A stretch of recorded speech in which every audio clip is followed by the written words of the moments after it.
Narukami truly unlocks what it means to be an Eradicator, and Bluish Flame is up to its old tricks.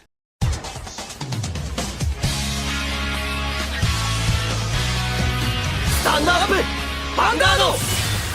Hey Cardfighters, welcome back to another Cardfight update, and today we've once again got some more V-Clan collection reveals, as this time we got the reveals for Narukami's Eradicators and Gold Paladin's Bluish Flames. And let me tell you, these reveals are pretty damn spicy. The Narukami ones I am very happy about with what they provide to the clan and to the archetype, and Bluish Flames looks to be what Bluish Flame did in the past, but they just brought it into the V series in a new power package. So without any further ado, let's jump straight into these cards and see what we have for Narukami and Gold Paladin. And we're gonna start off with the Narukami cards, and that brings us to this great one, Eradicator Demolition Dragon. And it has the effect, although Vanguard the Vanguard circle, at the end of the battle this unit attacked or boosted. If that attack hit, draw a card, choose a card from your opponent's drop and bind it.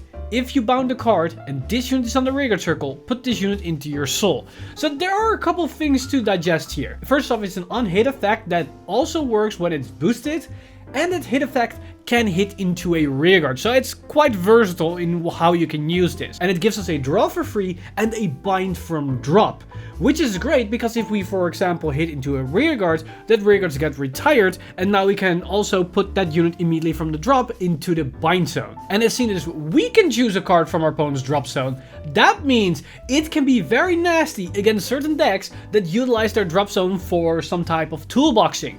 Looking at you, Granblue. So this can be very ugly. And then if we are able to do this, it goes into soul, which then also clears our field, but it also gives us soul for other skills. Now the interesting thing here is that if our opponent doesn't have a drop zone, we just get the draw for free and this unit stays on the board. So this somewhat counterplays against the idea of just not guarding, so we cannot bind anything from the drop, gaining the extra cards in the bind zone. Because if they do that, they just give us a free draw, and we keep this unit on the board, which then will pressure the following turn with the exact same scenario. So I like this card a lot because it can give us the early game draw potential that we need. And early game you're probably going to hit, so if you can write this or call it behind the Vanguard, it's going to give a lot of value. And in the mid to late game when it starts to be able to bind something, then we're able to ramp up the numbers of the bind zone as well as generating soul for other skills. So Demolition Dragon overall is looking pretty good. But then we got the grade 2, which is Eradicator Spark Rain Dragon. And it got two skills from which one is kind of surprising, which is the continuous effect, continuous on Vanguard or Vanguard circle. During your turn, this unit gets power plus 1k for each card in your opponent's bind zone.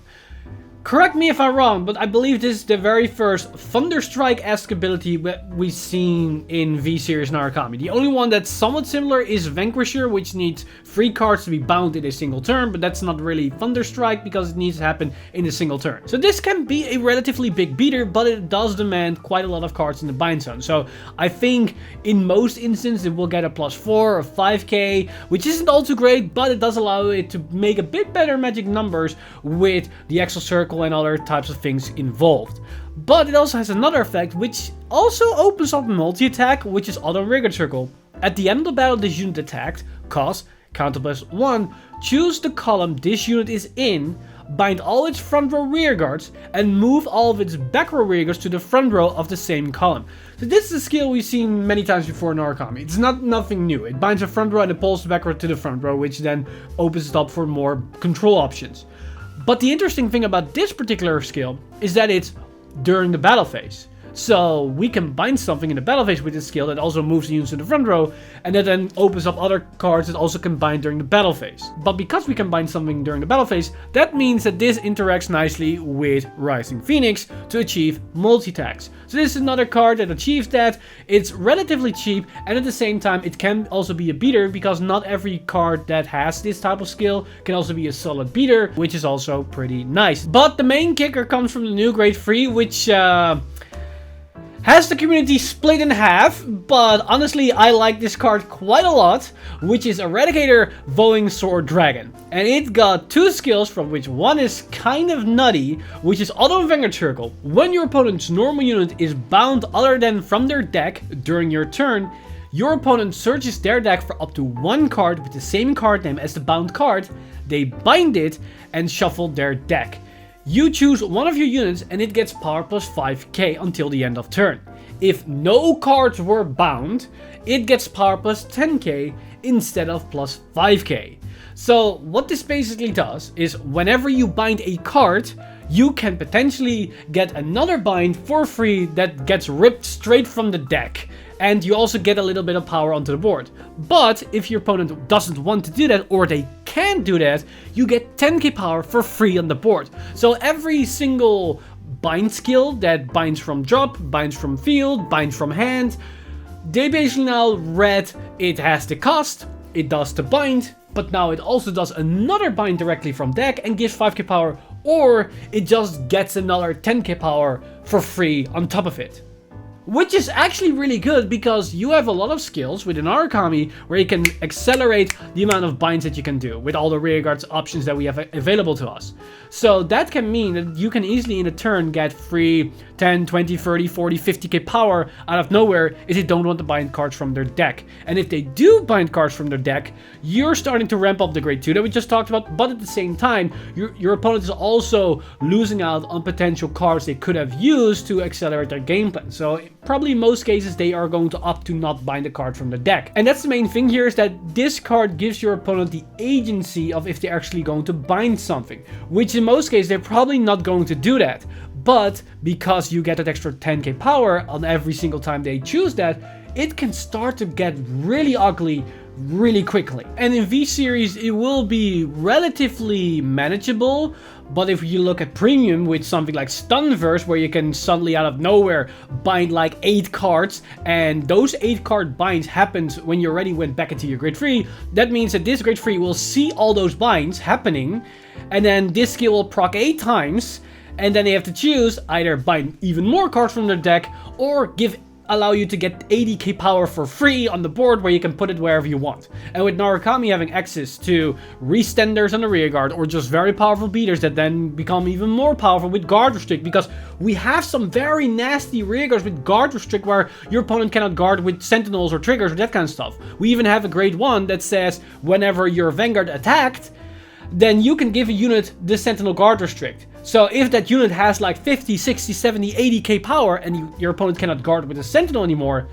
that can be very devastating, especially if you hit a cheeky crit. But the more important thing here is that this belongs to the Eradicator archetype. And the Eradicator archetype has a searcher that can search for any card.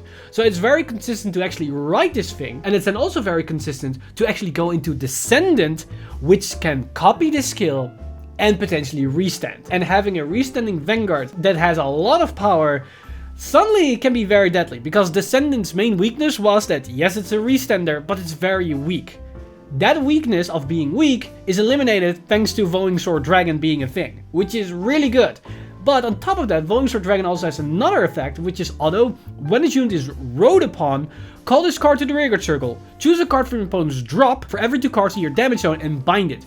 Even more drop zone binding, which can screw over certain decks. And the great thing about this is that, yet again, it's for free. So when we ride on top of it, we get another 12k attacker, or 70k attacker if we call it to the XL2 marker. And then also bind maybe 1 or 2, because if we have 2 damage we bind 1, and if we have 4 damage we bind 2. And if we went into another Eradicator Vowing Sword Dragon, or we went into Descendant, then those 1 or 2 extra binds from drop will proc this skill another 1 or 2 times. So you can see where this synergy starts to spiral out of control very quickly, which honestly I like a lot. And I can understand why certain people might underestimate this card or say it's pretty bad, because the power increase usually doesn't really mean anything if there's no crit or sentinel or that kind of stuff. But the thing is, Narukami, thanks to the V-Series, got some very nasty cards with guard restriction. But they weren't good because there was no power to those units, meaning those guard restriction meant nothing because your opponent could just easily just guard with the card they could only guard with. But now with Vowing Sword Dragon being a thing and being able to give that unit 20, 30, 40, 50k power, that can be nuts. To just give you an understanding what I'm referring to, they got a card called Blood Arrow Dragon that negates the auto abilities of your opponent's units. So Perfect Guards do not activate, and for Premium, G Guardians do not activate. There was another card that did that got banned for it. Narukami got access to that card, and now can make that card hit 80k if they want to. Think about it. But I can talk about Narukami and Falling Sword Dragon all day because I'm 100% biased, as Falling Sword Dragon was my very first Vanguard deck and boss unit, but we also got some Gold Paladin cards that we need to talk about. And we start off with the Great One, which is Fast Chase Liberator Joseph. And Joseph has the effect, although when its unit is rode upon, you may look at the top card of your deck, and if it's a unit card, you may call to the rearguard circle. So it's free call, which is actually pretty fine. This can actually work very nicely in Spectral Duke, because Spectral Duke can retire its own unit, so if it's a trigger that you're going to call from the top deck, then you can retire it. But the interesting thing is that it states you may, so if you see a trigger on top, you can just leave it there. But as we're going to see, with the new Bluish Flame, we can actually retire our own unit, so there is still some merit in this skill, even if you call a non-usable unit or a non-desirable unit. But besides that, it's a free plus that also can potentially set up for a trigger. But on top of that, it also has another effect, which is actually pretty good, which is auto, when its unit is placed on the rearguard circle, cost Soul Blast 1 and counter charge 1. Then cost Soul Blast 1 and draw a card. So this reminds me a little bit of Din Drain, because Din Drain has a skill that you can Soul Blast 1 to either counter or either draw a card and gain power. This is basically both those skills that you can get both of them. And with Gold Paladin having enough ways to actually generate the soul, there's actually really easy to fulfill this condition and just use both the soul on a consistent basis. So this is a really good card. It's also very generic. I honestly might even play this in a Agravane build, because Agravane can use this effect quite nicely. So I like this card actually a lot. But then we also got a new grade 2, which is Liberator of Royalty Phallom. And Phallom has the effect, continues the rearguard circle. During your turn, if your rearguard was placed from deck this turn, this unit gets power plus 5k. So it's a 14k beater. It's a bit restricted, but as we're going to see with Bluish Flame Liberator and actually a lot of Gold Paladin decks, this is not that hard to do. But then it also has another effect, which is auto Vanguard the rearguard circle. When this unit attack hits a Vanguard, you may look at the top card of your deck. If it's a unit card, you may call to the rearguard circle. So it's an on Vanguard hit ability that's similar to the grade 1 that's on its on the right effect. Overall, the same things applies. You don't have to call it, but so if you see a trigger, you can leave it on top for your Vanguard attack or for a defensive check.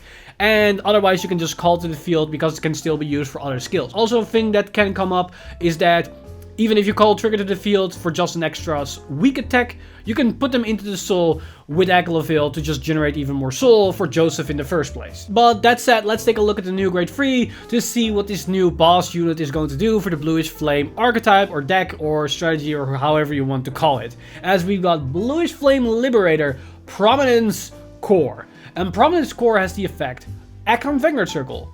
Once a turn, cost Counterblast 1 and retire a rearguard. Look at the 4 cards from the top of your deck, choose up to 2 unit cards from among them, call them to the rearguard circle, and put the rest on the bottom of your deck in any order. If Bluish Flame Liberator Percival is in your soul, choose up to 4 instead of 2. So interesting enough, this card retires one of your rearguards. So as I already explained, that means that the grade 1 and the grade 2 that Superior calls one from the top deck, you can actually just call it and it then can fodder into discard, so it's not that bad. Or you can use it with Aglaville to put it into soul.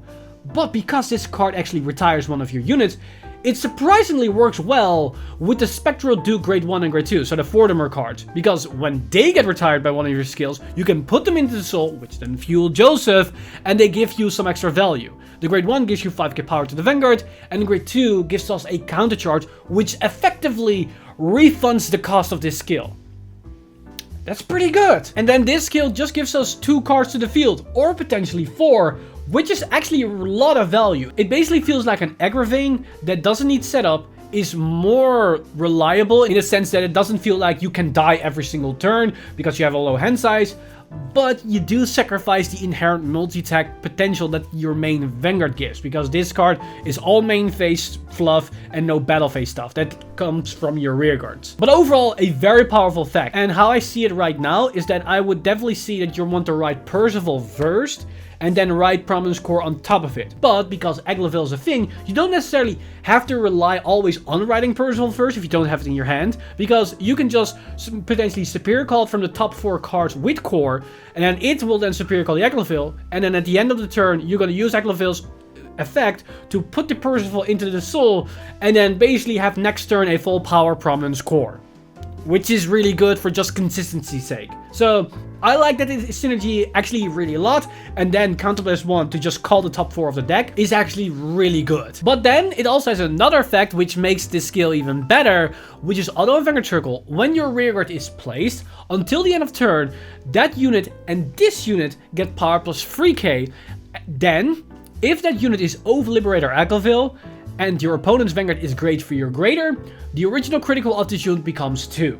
So now every single superior call you're gonna do makes your Vanguard even stronger and stronger and stronger, and every unit that you call will actually do something. Now, interesting enough, this does mean that every trigger you're going to call actually can hit.